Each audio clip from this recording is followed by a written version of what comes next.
womb. 2 people shall be separated from your body. 1 people shall be stronger than the other. The older shall serve the younger. So when her days were fulfilled for her to give birth, indeed, there were twins in their womb. And the first came out red. He was like a hairy garment all over. So they called his name Esau.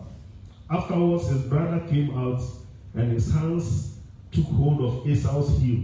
So his name was called Jacob. Isaac was 60 years old when Rebekah bore the children for them.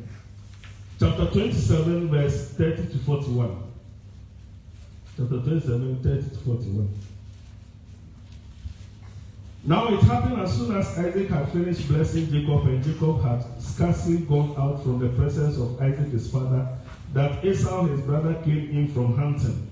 He also had made savory food and brought it to his father. And he said to his father, "Let my father arise and eat of his son's game, that your soul may bless me."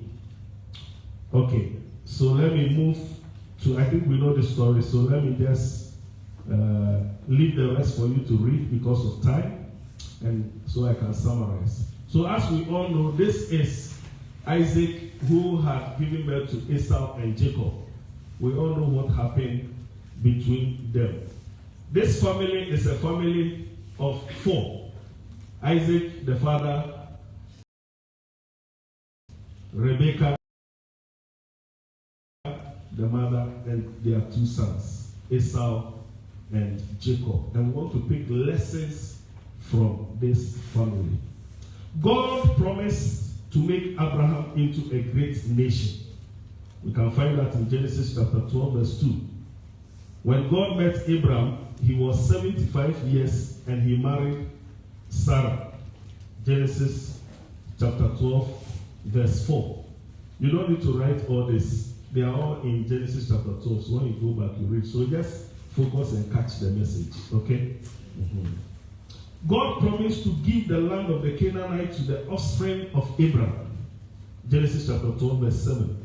Abraham requested from God to give him a child. God affirms his promise of a child to Abraham and told him he will have a child from his own flesh and blood, and that his descendants will be like the stars of the sky. Genesis chapter 15, verse 2 to 5. Abraham's wife Sarah forces Abraham to give her a child by their maidservant Hagar. Her servant, and this led to the birth of Ishmael. So God promises to give Abraham a child. And then Sarah, the wife, forces Abraham to give birth for them by Hagar because Sarah was not able to give birth. That was very serious. Abraham was 86 years when Ishmael was born. That means Ishmael was born 13 years. Ishmael was born 13 years or 11 years after God called Abraham.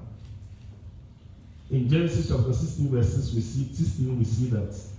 Now God reappears to Abraham when he was 99 years to call him to perfection as a condition for the fulfillment of his promise to Abraham. God then changes his name from Abram to Abraham and reaffirms his covenant promise. He also changes the name of Sarai to Sarah. And Sarah was 90 years at the time when God revisited them. It means that from the time God called Abraham to the time he revisited to confirm that he's going to give him a child by Sarah, it was 24 years of waiting upon the Lord. So if Abraham has been able to wait for 24 years to get the promise of God, it means we cannot do it. It took 24 years for Abraham to move from the flesh to the spirit. Why am I saying that? God's